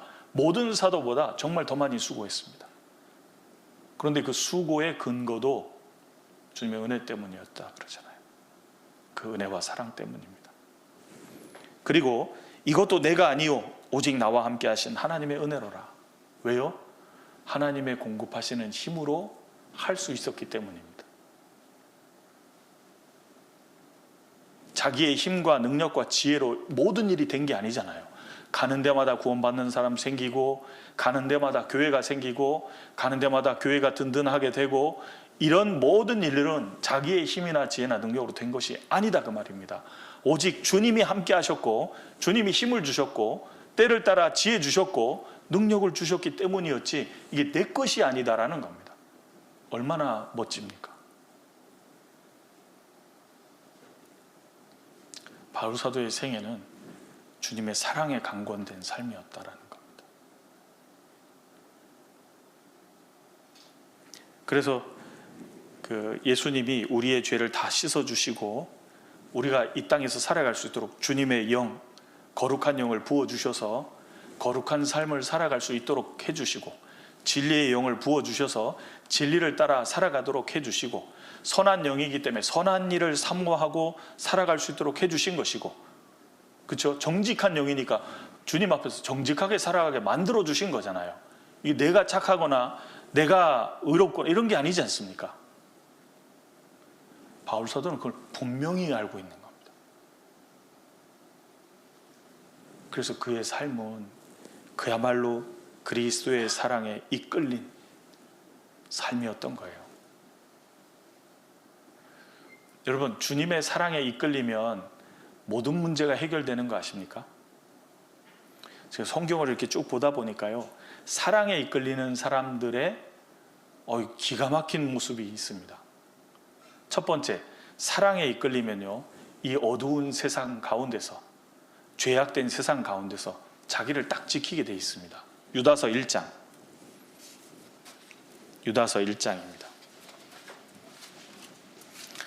주님의 사랑을 깨닫고 주님을 사랑하는 성도는 자신을 세상에서 지키게 돼 있어요. 유다서 1장 20절 21절입니다.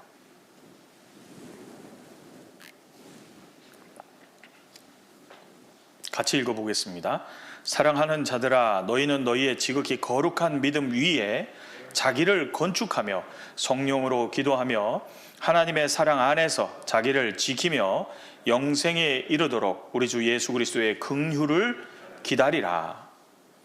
자, 여기 보면 유다라는 분이요, 이 교회에게 쓴 편지인데, 사랑하는 자들아, 사랑을 갖고 있잖아요. 그렇죠? 왜냐하면 주님의 은혜와 사랑을 받은 사람이거든요. 그러니까 그 사랑으로 형제자매들을 사랑하고 있잖아요.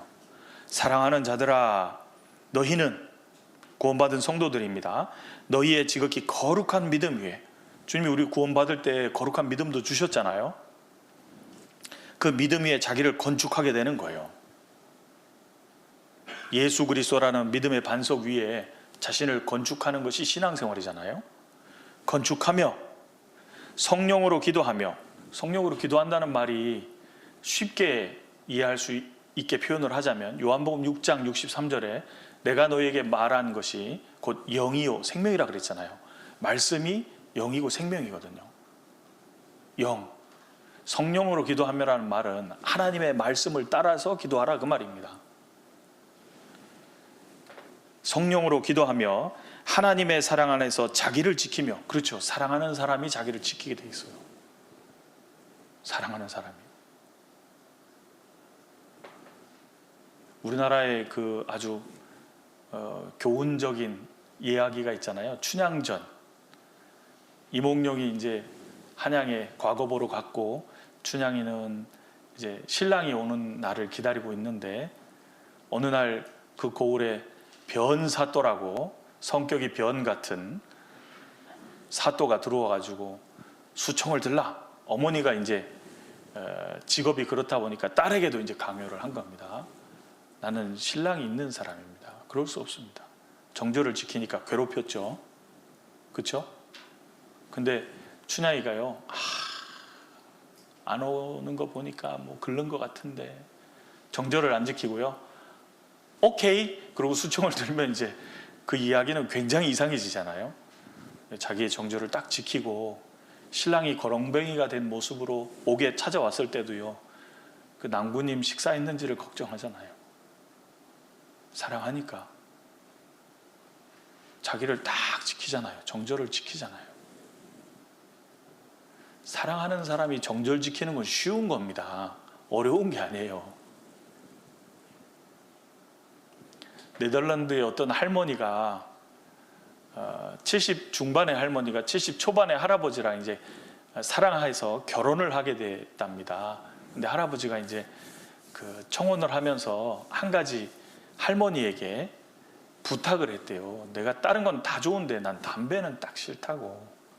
담배 좀 끊어주면 안 되냐고. 근데 이 할머니가 담배를 끊은 거예요.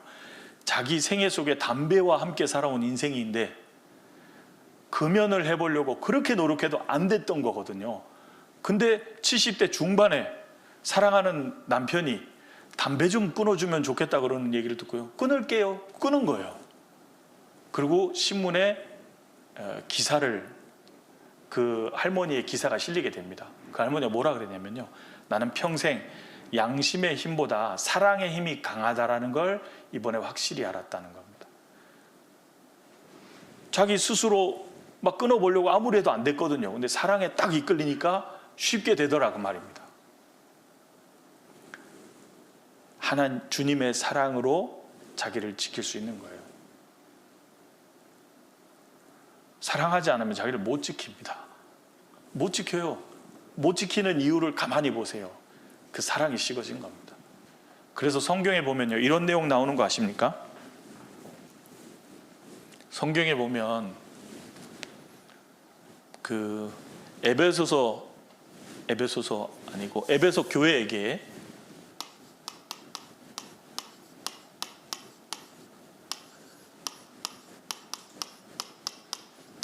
교회에게 예수님이 말씀하시는 장면이 나옵니다. 요한계시록 2장과 3장에 7교회 나오는 거 아시죠? 7교회. 처음 들은 건 아니죠? 네. 7교회의 이름을 순서대로 외우시오. 얼었어요? 땡! 잘 외울 수 있어요. 이렇게 외우세요.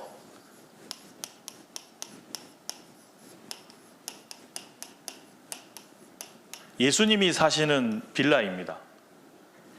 에서버 두사 빌라, 에베소, 서모나, 버가모, 두아디라, 사대, 빌라델비아 교회, 라오디게아 교회. 에서버 두사 빌라. 같이 시작. 끝. 다 외운 거예요. 두 번 생각 안 해도 됩니다. 예수님이 다니시는 빌라입니다. 에베소 교회에게 많은 칭찬을 합니다. 에베소 교회가 진짜 일을 많이 했어요. 그런데 예수님이 딱 한 가지 책망을 합니다. 그게 뭐예요? 너의 처음 사랑을 버렸느니라. 왜 사랑 얘기를 했을까요? 예수님이 요한복음 21장 15절에서 17절에 보면 베드로에게 이렇게 물으십니다. 요한의 아들 시몬아, 네가 이 사람들보다 더 나를 사랑하느냐? 사랑하느냐를 물었어요. 너 따라올 준비 됐느냐를 물은 게 아니고요. 예수님을 따르고 섬기며 예수님과 함께 동행하기 위해서 꼭 필요한 게 뭐예요? 사랑입니다. 예수님이 다른 게 물은 게 아니에요. 사랑을 물은 거예요. 네가 나를 사랑하느냐? 신앙의 원동력이 뭐예요? 사랑이거든요. 사랑하느냐를 3번이나 묻잖아요. 우리가 주님을 재림하시는 그날까지 신앙생활을 바르게 하려면 그 사랑이 일깨워져 있어야 되거든요. 그래서 여기서도 사랑 얘기를 하시잖아요. 근데 에베소 교회 성도들은 이게 죄를 져서 처음 사랑이 없어진 게 아니고요, 바삐 살다 보니까 제일 중요한 걸 잊어버린 거예요. 바삐 살다 보니까 제일 중요한 걸 잊어버린 거예요. 예를 들어서 여러분이 결혼했다고 해봐요. 왜 웃어요? 괜히 생각만 해도 좋아요? 웃지 말아요. 해야 된다니까. 나중에 왜 웃어요? 자꾸 결혼을 했는데 신부가 신랑에게 이렇게 말한다고 해보십시오. 여러분, 내가 당신을 위해서 새벽밥을 짓겠습니다. 당신을 위해서 아이들을 잘 돌보겠습니다. 당신을 위해서 여러 가지 일들을 하겠습니다. 그러나 당신을 사랑하진 않습니다. 이 결혼 생활은 의미가 없는 겁니다. 그 희생이 무슨 의미가 있어요? 아무 의미가 없잖아요. 그렇죠? 주님과의 함께하는 신앙생활에서는요, 제일 중요한 게 사랑이라니까요. 그래서 에베소 교회에게도 처음 사랑을 버렸느니라, 이 처음 행위를 가지라 그러잖아요. 사랑이 일깨워지는 게 필요하다, 그 말입니다. 그뿐 아니고요, 에베소서 실제로 에베소서 보겠습니다. 에베소서 마지막 장입니다. 에베소서 6장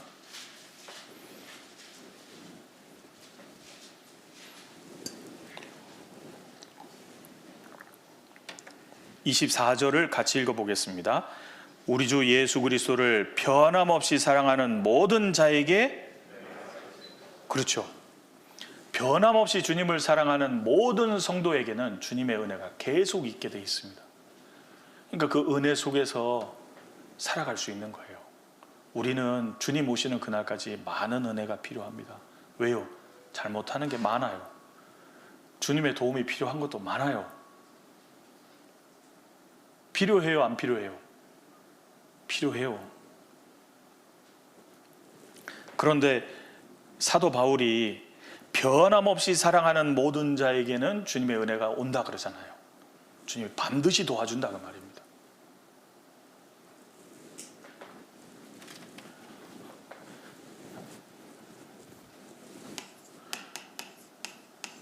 변함없이 사랑하는,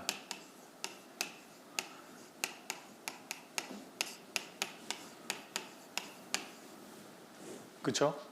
고린도전서 보겠습니다. 고린도전서 16장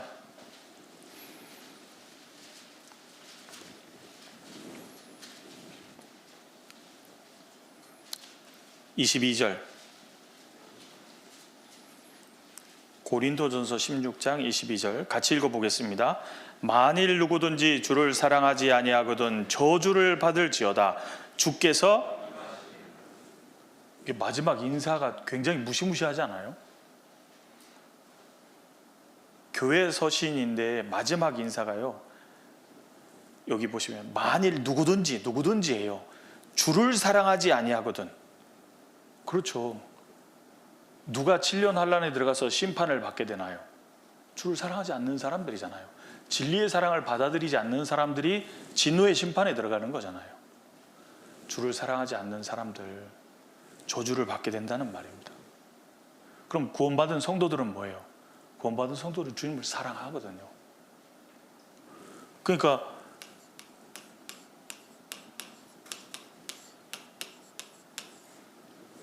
그리스도인의 신앙생활은 엔진이 항상 사랑이어야 된다 그 말입니다. 다른 게 있을 수가 없어요. 다른 걸로 하면 금방 제한을 보게 됩니다. 그 이상 못해요. 엔진이 충분치 않거든요. 사랑하면요, 깊이 사랑할수록 더 많은 희생과 더 많은 헌신을 하고도 어떻게 하는 줄 아십니까? 못한 게 생각나게 돼 있는 거예요. 정말 사랑하면 내가 널 위해서 이것저것을 했잖아 이렇게 얘기하지 않습니다. 제가 그걸 확실히 느낀 적이 있어요. 두 학생을 외국으로 유학 보낸 아버지를 만나서 아버지가 구원을 못 받았기 때문에 상담을 했었습니다. 근데 이 아버지가 저랑 이런저런 얘기를 나누는 가운데 눈물을 인해 뚝뚝 흘리시면서 고백하신 게 있어요. 이 아버지가 자식들을 위해서 피땀 흘려서 돈을 보내주고 유학을 보냈거든요. 고생하는 가운데 기꺼이 자식들이 원해서 보내줬다 그 말입니다. 그런데 이 아버지가 나 그 녀석들을 위해서 뭘 했어요 이렇게 얘기하지 않고요, 내가 첫째 놈을 위해서는 뭘 못했었고요, 둘째를 위해서는 이걸 못했었습니다. 눈물을 쭉 흘리시는 거예요. 정말 깊이 사랑하면요, 못한 것이 생각이 계속 나는 겁니다. 그걸 하면서 자기는 마땅히 할 일이지 자랑할 일이 아니라는 걸 아는 거예요. 정말 사랑하면 깊을수록 그 사랑을 인해서 내가 마땅히 해야 될 것이지 자랑할 게 아니라고 하는 겁니다. 그 사랑에 이끌리니까 그렇게 되는 거예요. 야곱이 요셉을 특별히 사랑했잖아요. 사랑하는 아내 라헬에게서 나서. 그래서 기꺼이 더 많은 것을 주는 걸 볼 수 있어요. 채색 옷을 해줬다 그러잖아요. 더 깊은 사랑을 가지니까요, 더 많은 걸 기꺼이 희생해 주는 거예요. 그래서 첫 번째, 사랑하면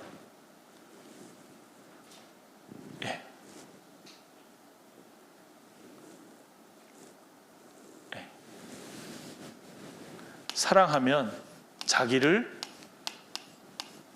이 어두운 세상에서 죄의 유혹에서 지키게 됩니다. 사랑하는 사람은 자신을 지키게 돼 있는 거예요.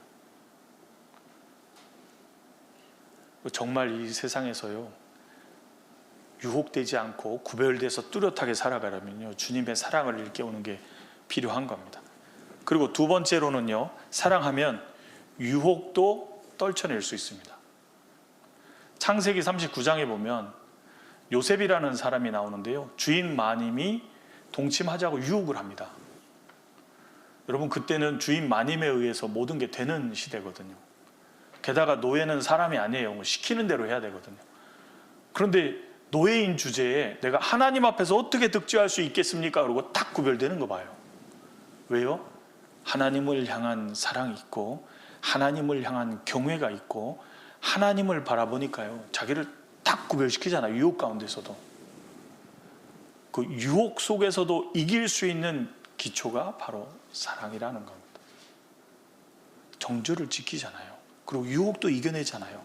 그리고 시험이 올 때, 창세기 22장에 보면 시험이 옵니다. 주님은 우리의 신앙이 하나님의 축복을 받기에 합당한 신앙인지 때때로 테스트하십니다. 이건 넘어뜨리려는 동기가 아닙니다. 축복을 부어주기 위해서 합당한지를 테스트하세요.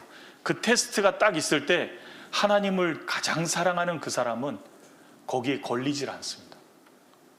그걸 기어이 이겨냅니다. 예를 들어서 제가 창세기 22장에 아브라함이 시험 받을 때 장면을 묵상하면서 느낀 게 있습니다.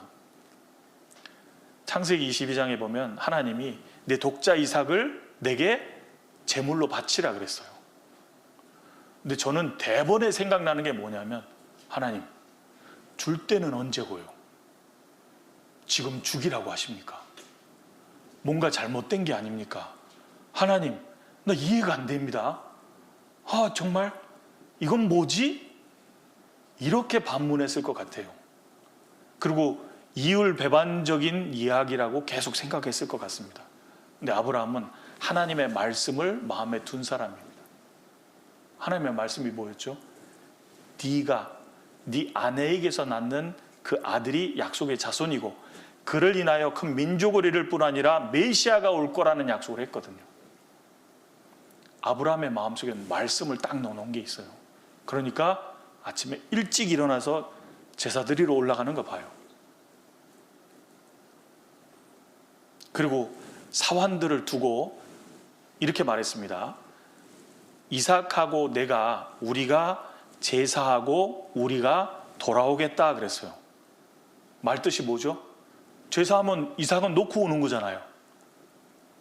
그런데 하나님이 이삭을 살려서 약속을 이룰 거라고 믿고 있는 겁니다. 그러니까 우리가 돌아올 거라 그러잖아요. 그리고 올라가던 중에 이삭이 이런 말을 합니다. 아빠, 제사를 위해서 모든 게 준비됐는데 늘 하던 것처럼 재물은 없네요. 아빠 마음이 어땠을까요? 이 녀석아, 네가 재물이다. 그런데도 주님은 이 아이를 살려서 하나님의 약속을 이루시는 전능자라는 걸 믿으니까요, 그 이삭도 주님이 주신 거, 자신의 삶도 주님이 주신 거, 모든 건 주님이 주신 거, 주님을 가장 사랑했거든요. 그러니까 이삭을 탁 드리는 거 봐요. 그 테스트에서도 이겨낼 수 있는 것이 바로 주님의 사랑인 거예요. 그 사랑이 있을 때 주님이 그제서 네가 나를 정말로 경외하고 나를 가장 먼저 사랑한다라는 걸 내가 알았다. 손대지 말아라. 그리고 축복을 부어주잖아요. 그 시험을 능히 이길 수 있는 근거도 바로 사랑인 겁니다. 그리고 주님의 일을 할 때도 사랑하면 아무 문제가 안 돼요. 창세기에 보면 야곱이 라헬을 위해서, 아내로 얻기 위해서 7년을 수일처럼 여기고 일을 합니다. 7년이면 얼마나 많은 날들인데요. 2500일 정도 되는데요. 아이고, 그게 뭐 얼마 안 되는 것처럼, 며칠처럼 여기고 일을 하는 거예요. 왜? 바라는 게 있으니까, 사랑하니까. 근데 7년만 일한 게 아니죠. 외삼촌에게 속아서 14년을 일하죠. 14년만 한 게 아닙니다. 6년을 더 일합니다. 20년을 일해요. 라헬을 연애함으로 7년을 수일처럼 여기고 일했다고 되어 있습니다. 주님의 일을 할 때도 사랑이 있으면 그게 아무 문제가 안 돼요. 근데 사랑이 없으면 도대체 얼마나 더 하라는 거냐 이렇게 됩니다. 그리고 환난을 당할 때도 하나님의 사랑을 안다면 그 환난을 능히 이겨낼 수 있습니다. 대표적인 예가 하박국입니다. 여러분 그 찬송 아세요? 무화과 나무 잎이 마르고 포도 열매가 없으며, 그게 하박국 3장에 나오는 구절입니다. 그 이야기를 하게 된 동기가 있습니다. 하박국 선지자가 하나님의 선지자인데 하나님께 예언을 들은 거예요. 이스라엘은 이제 폐역으로 인해서 갈대아 사람에 의해서 멸망할 거다. 근데 망하는 거 좋다 그 말입니다. 그런데 그 말도 안 되는 악을 행하는 민족 갈대아에게 망하는 것이 이해가 안 되는 거예요. 하나님 이게 도대체 무엇 때문입니까? 묻고 기다립니다. 신앙의 사람이죠. 사람한테 불평을 늘어놓은 게 아니라 하나님께 물었잖아요. 그리고 기다립니다. 그러면서요, 하나님이 지금은 그들을 망하게 하시지만 약속대로 70년 만에 회복시켜서 다시 민족을 이끌어 갈 뿐 아니라 궁극적으로 이스라엘이 흩어졌다 돌아올 때 하나님의 사랑으로 회복된다라는 내용을 쫙 들은 거예요. 하나님이 사랑해서 지금 어려움을 허락하셨다는 걸 확실히 알게 되니까 좋습니다. 하나님, 무화과 나무 잎이 마르고 포도 열매가 없어도 좋습니다. 감람나무 열매 없고 외양간에 송아지가 없어도 나는 구원의 하나님으로 인하여 기뻐하겠나이다. 그 주님의 사랑을 깨달으니까 그 어려운 순간이 온다 그래도 딱 바라보고 살 수 있게 되잖아요. 그러니까 이 어두운 세상에서 나를 지키는 것, 유혹을 당할 때 시험을 이기는 것, 그리고 환난을 당할 때 그리스도인이 이 시대에 당하는 모든 일입니다. 그 모든 것을 능히 이기고 주님 오시는 그날까지 신앙의 경주를 하기 위해서 반드시 필요한 신앙의 원동력은 그리스도의 사랑이어야 된다는 것. 다른 게 없습니다. 그런데 이 사랑 자매님, 아니 주무실까봐 이 사랑도 한 번에 다 알아지는 게 아니고요, 조금씩 계속 알아가게 돼 있습니다. 그런데 함께하는 가운데 알아가는 거예요. 에베소서 보겠습니다. 에베소서 3장입니다.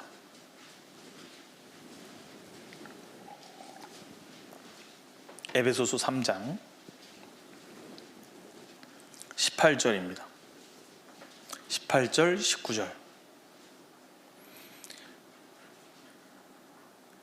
같이 읽겠습니다. 능히 모든 성도와 함께 지식에 넘치는 그리스도의 사랑을 알아 그 넓이와 길이와 높이와 깊이가 어떠함을 깨달아 하나님의 모든 충만하신 것으로 너희에게 충만하게 하시기를 구하노라. 잘 보세요. 능히 모든 성도와 함께 알아가는 겁니다. 왜냐하면 사랑은 혼자 할 수 있는 게 아니에요. 누군가와 함께하는 가운데 알아갈 수밖에 없는 겁니다. 그렇지 않습니까? 함께다 그 말입니다. 대학 생활에서 주님의 사랑을 더욱 알기 위해서는요, 주의 거룩한 무리와 함께, 형제자매들과 함께, 대학 선교부와 함께, 교회와 함께 해야지 알아갈 수 있는 거예요. 능히 모든 성도와 함께 지식에 넘치는, 지식을 뛰어넘는 그 말입니다. 우리가 생각해 본 것처럼 바울이 그랬죠. 라합이 그랬습니다. 우리가 그랬어요. 은혜의 지극히 풍성함, 우리의 생각을 뛰어넘는 거잖아요. 그 지식에 넘치는 그리스도의 사랑을 알아갈 수 있는 겁니다. 함께하는 가운데. 왜냐하면 누군가에게는 용납도 받고요, 누군가에게 기도도 받고요, 누군가의 숨겨진 사랑을 얻고요, 그 사랑을 계속 먹는 가운데서 시간이 지나면요, 이제 조금씩 알아가는 거거든요. 주님이 내게 이런 마음과 사랑을 갖고 계시구나. 그것이 형제자매들 통해서도 보이기도 하고요, 나타나기도 하고요, 주님이 알게 하신다, 그 말입니다. 말씀 속에서부터요. 그래서 그 넓이와 길이와 높이와 깊이가 어떠함을 깨달아 갈수록 어떻게 되냐면 하나님의 모든 충만하신 것으로 너에게 충만하게 해주시는 거예요. 주님의 사랑을 더욱 알아갈수록 그 사람의 신앙생활은 좀 더 풍성해지게 됩니다. 더 많은 사람을 품을 수 있게 되고요, 이해할 수 있게 되고요, 그 사랑의 넓이와 길이와 깊이와 어떠함을 더욱 알아갈수록 더 많은 사람을 품어줄 수 있고, 더 많은 사람을 이해할 수 있고, 더 많은 사람에게 주님의 사랑을 얘기할 수 있게 됩니다. 그래서 우리의 신앙생활의 원동력이 과연 무엇인가 돌아보고요, 올 한 해 대학 생활이 정말 그리스도의 사랑에 강권되어서 진행되는 생활이 되었으면 좋겠어서요, 오늘 그 신앙생활의 원동력이라는 제목으로 좀 생각해 보았습니다. 우리도 오직 주의 사랑에 매여 내 영 기뻐 주를 찬양합니다. 주님의 사랑에 매여서 살다가요, 우리도 바울 사도처럼 내가 선한 싸움을 싸우고 나의 달려갈 길을 마치고 믿음을 지켰습니다 라고 말할 수 있는 각 사람이 다 되었으면 좋겠습니다. 그게 주님이 원하시는 겁니다. 그러니까 써놨잖아요. 주님이 원하시는 거 아시겠죠? 예? 그래요. 이쪽에는 예, 이쪽엔 뭐 물어. 예. 그래서 우리의 삶이 정말 주님의 사랑에 이끌리는, 우리의 신앙의 원동력, 엔진이 주님의 사랑이기를 간절히 바랍니다. 같이 기도드리시겠습니다. 저희를 참으로 사랑하셔서 우리 각 사람을 통해서 주님의 은혜의 지극히 풍성함을 나타내 주신 주님께 감사와 찬송과 영광을 돌립니다. 이번 2022 수도권 대학생 신입생 수련회, 이 기회를 통해서 우리 각자가 이 한 해 동안의 신앙생활이 어떠해야 될지, 정말 우리의 신앙의 엔진이 주님의 사랑으로 돌아가고 있는지 돌아보게 해주시고, 바른 주님의 뜻대로 그 엔진을 갖게 해주셔서 우리의 삶이 주님의 사랑에 이끌려 살아가는 삶이 될 수 있도록 인도해 주시옵소서. 남은 시간 교제 속에서도 함께 해주시고, 모쪼록 이 수련회가 한 해를 살아가는데 참으로 유익이 되고 도움이 되는 수련회가 될 수 있도록 계속해서 인도해 주시옵소서. 우리를 사랑해 주시는 예수님의 이름으로 기도드립니다.